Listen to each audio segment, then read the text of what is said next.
Om Namo Bhagavate Vasudevaya. Om Namo Bhagavate Vasudevaya.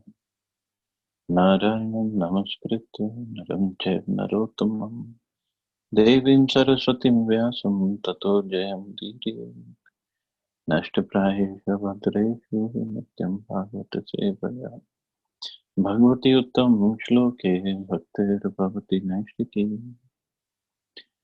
So continuing with the discussion on Srimad Bhagavatam, Canto 3, Chapter 5, Vidura talks with Maitreya, text number 12 onwards.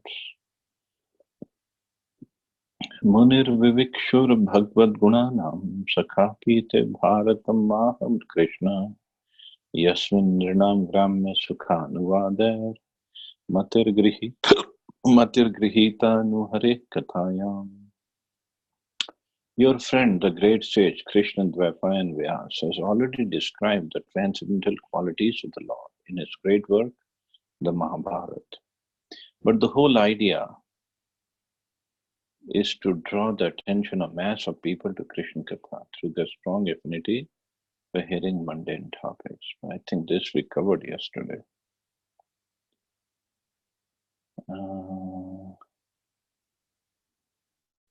This we covered. So text 13. Sashrat dhanasya vivardhamana virakti manitra karoti pamsa hare padanu smriti nirvritasya samasta dukkapyayam ashudhatte. For one who is anxious to engage constantly in hearing such topics, Krishna Katha gradually increases his indifference towards all other things. Such constant remembrance of the lotus feet of Lord Krishna by the devotee who has achieved transcendental bliss vanquishes all his miseries without delay. We must certainly know that on the absolute plane, Krishna Katha and Krishna are one and the same. The Lord is the absolute truth, and therefore his name, form, quality, etc., which are all understood to be Krishna Katha, are non-different from him. Bhagavad Gita being spoken by the Lord is as good as the Lord himself. When a sincere devotee reads Bhagavad Gita, this is as good as seeing the Lord face to face in his personal presence, but this is not so for the mundane wrangler. All the potencies of the Lord are there when one reads Bhagavad Gita, provided it is read in the way recommended in the Gita by the Lord himself. One cannot foolishly manufacture an interpretation of Bhagavad Gita and still bring about transcendental benefit. So Prabhupada is saying even Bhagavad Gita, which mostly people say, oh, it's just lots of philosophy, but it's spoken by Krishna himself, so it's non-different from Krishna. And non-different from Krishna means Krishna is full of all the rasas, so is Bhagavad Gita. Krishna is the source of all the enjoyment, so is Bhagavad Gita. So one can find complete pleasure in reading Bhagavad Gita, understanding it's not different from Krishna. Just like when Chaitanya Mahaprabhu went to South India, to Shrivangam temple, he saw a Brahman, young Brahman, and he was sitting with Bhagavad Gita in his hand, and there were other Brahmins around him, and they were laughing at him. So Mahaprabhu, out of curiosity, he asked this Brahman, "Oh Brahman, what are you doing?" And that young Brahman said, he understood Mahaprabhu to be a sincere person. So he said, "Well, I'm ordered by my Guru Maharaj to read all the shlokas of Bhagavad Gita every day. So that's what I'm trying to do." The Mahaprabhu said, "Okay, but why are the other Brahmins around you? They're laughing at you." He said, "Well, I'm illiterate. I don't know how to read and to speak Sanskrit properly. So I make lots of mistakes when I'm reading Bhagavad Gita.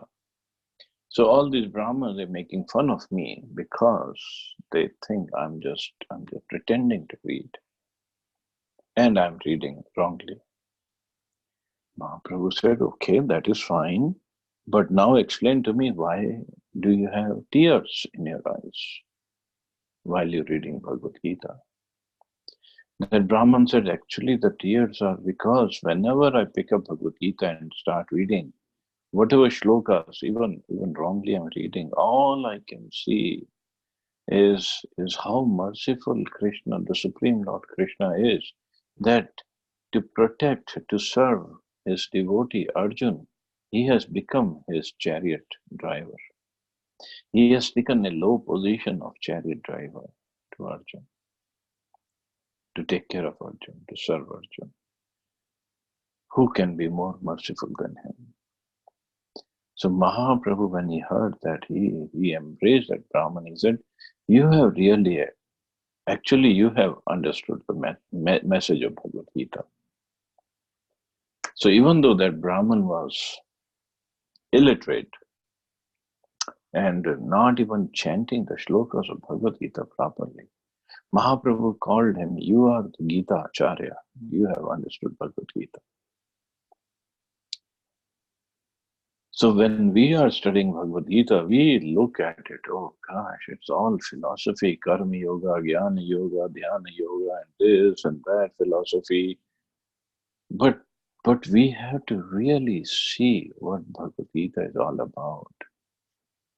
And how Krishna is there everywhere in Bhagavad Gita, because it's coming from the mouth of Krishna.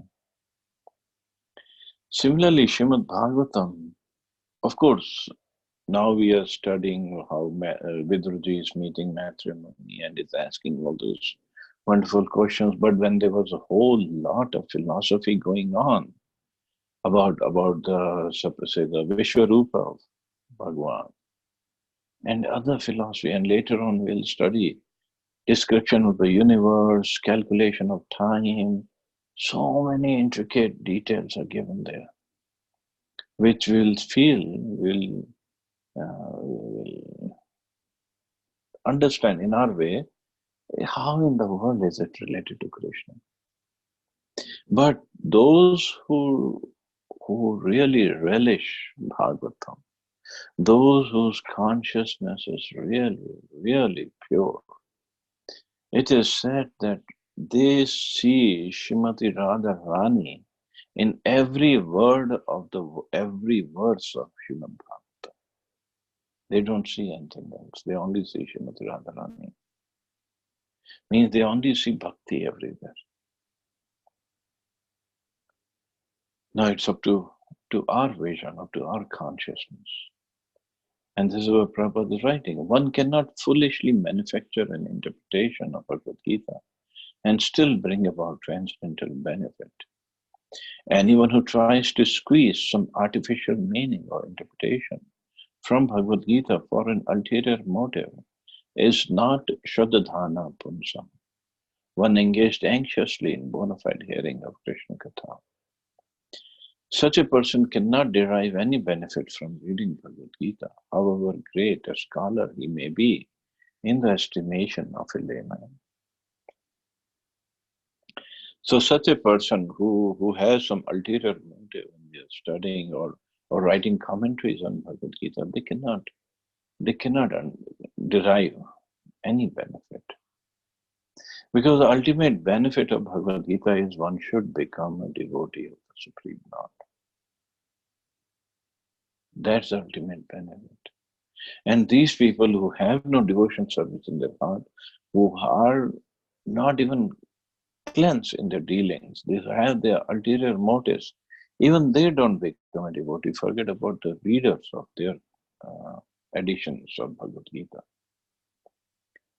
The Shraddhadhana or faithful devotee can actually derive all the benefits of Bhagavad Gita, because by the omnipotency of the Lord, he achieves the transcendental bliss which vanquishes attachment and nullifies all concomitant material miseries.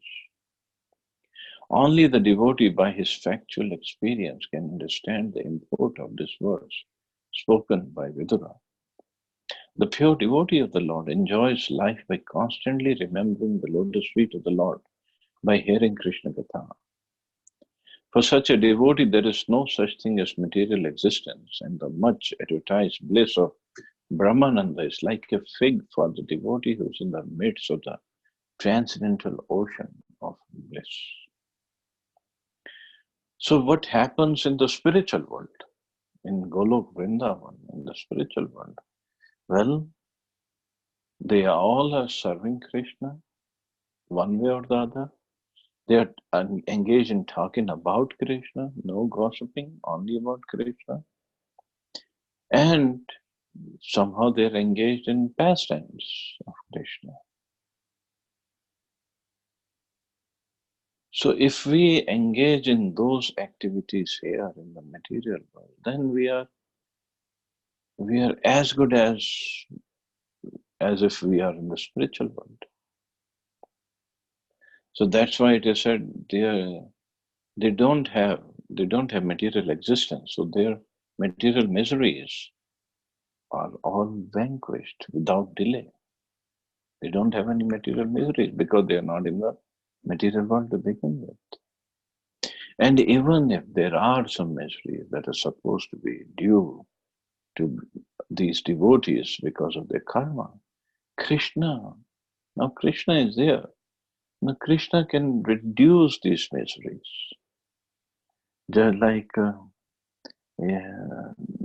and not just reduce them significantly. Just like suppose a devotee was supposed to get hurt in a big accident, would have been maybe his hand or legs would have been cut off. But because he became a devotee, maybe he'll just get a little scratch on his hand or leg. Maybe the karma can be wiped out altogether. Maybe the karma will be reduced to very significant reaction, a very insignificant reaction, I'm sorry. So that's all up to Krishna. Text 14.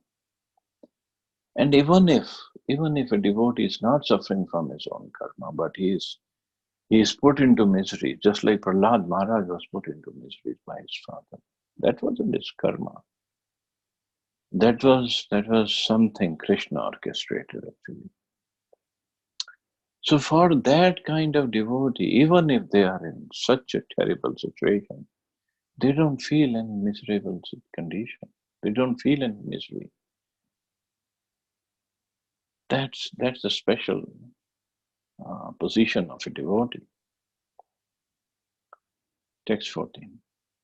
Tancho shochani anvado anushoche hare kathayam vimukhan ghenam shinoti deva animishastu yesham ayur vrithavan gatis nritinam. O sage, persons who because of their sinful activities are averse to the topics of transcendence and thus ignorant of the purpose of the Mahabharata, Bhagavad Gita are pitied by the pitiable. I also pity them because I see how the duration of life is spoiled by eternal time while they involve themselves in presentations of philosophical speculation, theoretical ultimate goal of life, and different models of ritual. So those who don't understand, or those who are averse to the topics of transcendence, then Vidura is saying, I pity them because they're just wasting their valuable time. According to the modes of material nature, there are three kinds of relationships between human beings and the Supreme Personality of God. Those who are in the mode of ignorance and passion are averse to the existence of God, or else they formally accept the existence of God in the capacity of an order supplier. Means we go to the temple of God, we pray for whatever material benefits, and if we get, we are happy. If we don't get, we blame God. Above them are those who are in the mode of goodness. This second class of men believe the Supreme Brahman to be impersonal. They accept the cult of bhakti, in which hearing of Krishna Katha is the first item, Shravanam, the nine modes of bhakti. So Shravanam, hearing of Krishna Katha is first, as a means and not the end. Above them are those who are pure devotees. They are situated in the transcendental stage, above the mode of material goodness. Such persons are decidedly convinced that the name, form, fame, qualities, etc., of the personality of Godhead are non-different from one another on the absolute plane. For them, hearing of the topics of Krishna is equal to meeting with him face to face. According to this class of men who are situated in pure devotional service to the Lord, the highest goal of human life is Purushartha, devotional service to the Lord, the real mission of life. The impersonalists, because they engage in mental speculation and have no faith in the personality of Godhead, have no business hearing the topics of Krishna. Such persons are pitiable for the first class pure devotees of the Lord. The pitiable impersonalists pity those who are influenced by the modes of ignorance and passion. But the pure devotees of the Lord take pity on them because both waste their most valuable time in the human form of life in false pursuits, sense enjoyment, and mental speculative penetrations of different theories and goals of life. So pure devotees of the Lord, of course, they're compassionate. And the pity, they really feel sorry for this impersonalism and for those who are in mode of passion and ignorance, that they don't make use of the time that they have at hand. Some people are only after money, money, money. Some people are after this impersonal conception of life, which means that that the Supreme Lord has no form at all. It's all Maya. And some are there who try to find out different meanings of the scriptures based on their mundane intelligence. Without understanding, these scriptures are transcendental. We don't just get up and start writing commentaries. We have to get permission. Permission from bona fide spiritual master, permission from bona fide parampara, before we can write commentaries, because otherwise we'll make a mess of the real meaning of Bhagavad Gita and of the scriptures. And there are so many people who have created a big mess. Even if we pick up the Bhagavad Gita, we don't understand it. We don't make out anything from that Bhagavad Gita. Why? Because the author himself was confused. So to read Bhagavad Gita, we need a bona fide, proper acharya like Srila Prabhupada, who has given us this commentary, wonderful commentary on Bhagavad Gita and Bhagavatam and Chaitanya Charitamrita, that we can really relish the message, the presence, message in these books, the presence of the Supreme Lord and Srimati Radharani in these texts. And that is the right reading. Just like Chaitanya Mahaprabhu, after he came back from Gaya meeting his spiritual master and he got initiated in Gaya. So when he came back, as we know, before he went, he was known as Nimai Pandit. So means he was really a scholar of grammar and other parts of Sanskrit language. So when he came back, he went to his school again. School means that he had opened, and he called his students and he started teaching them again. But there was a little problem now. Earlier, Mahaprabhu or Nimai Pandit taught them according to the strict rules of grammar of Sanskrit. But now he was initiated. So he started telling everybody, which is the truth. Obviously, if he's saying it has to be truth, and scripturally also it is right. that the root of everything is Krishna. So even if somebody wants to find a meaning of some grammar word, Nimai Pandit would tell them, this is the root is Krishna. Everything comes from Krishna.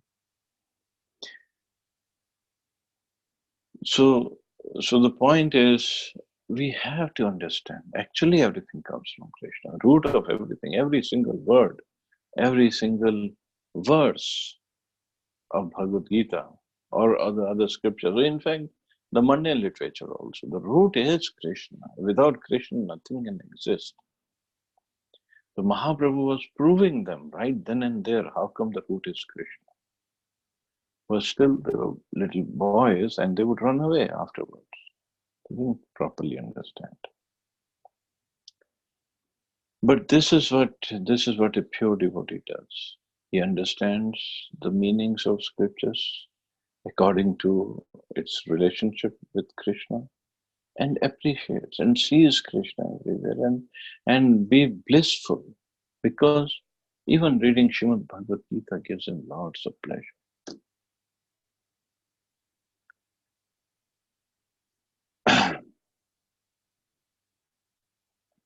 So now some theme has changed the course now. So I'll stop here. And there is one announcement I forgot yesterday, actually. Because it's Radhashtami tomorrow, for you all it's today. And since we are in a center and it's a working day, we will be celebrating in the evening, starting at like 6:30 or 7. And it will go on till pretty late. So I want to apologize that I won't be able to take the class tomorrow on Radhashtami, but we'll have our class on Sunday on Radhashtami on the topics of Srimati Radharani. I hope it's okay with everybody. No problem, Prabhuji. Okay, Prabhuji, no problem. No problem, So, Prabhuji. any questions or comments now on what we covered? Hare Krishna, Prabhuji. This Gaya you mentioned, is it the Gaya which is present in Bihar? Yes. Okay. So You is been there there? any? I'm from Patna, Prabhuji. So yeah, I know, Gaya. but how far is Gaya from there? For 2 hours actually maximum. Oh, okay. Wow. Now it's very near, so that's why. Is there any center, ISKCON center in Gaya? I don't know about the ISKCON center, but all I know is there's a temple where Lord Vishnu's lotus feet imprints are there on a Vishnu rock. Mat. Yes, Vishnu Mat is there. Yeah, so that's where Mahaprabhu went, and that's where everybody goes to perform the Shraddha ceremony. Yes, Prabhuji. And Mataji, so that's Prabhuji, yes, sorry. Vinay Prabhu. So I No, think go ahead. it's there. I was just checking. It's in Golok Dham, Buddhmarg, Adalatganj. And the road name is Veerchand Patel Road.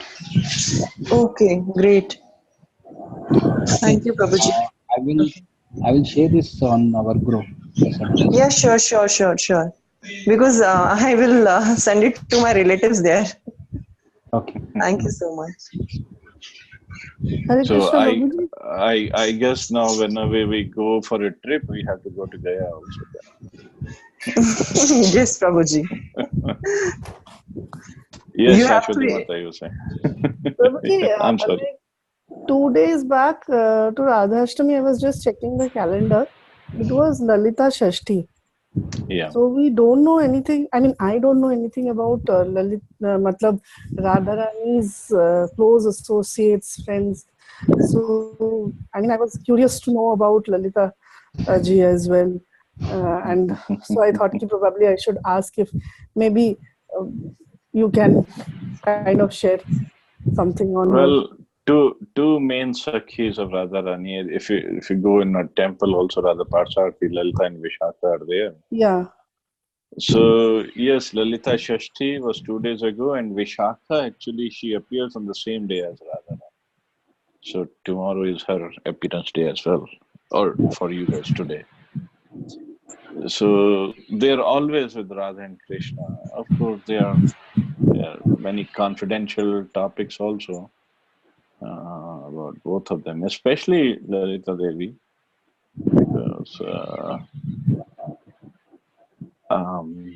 I'll go in detail some other time. Yeah, I mean, it was not like today, but I was just curious. So I thought, ki whenever you have time, you can probably take one day. Sure, Mata. Sure.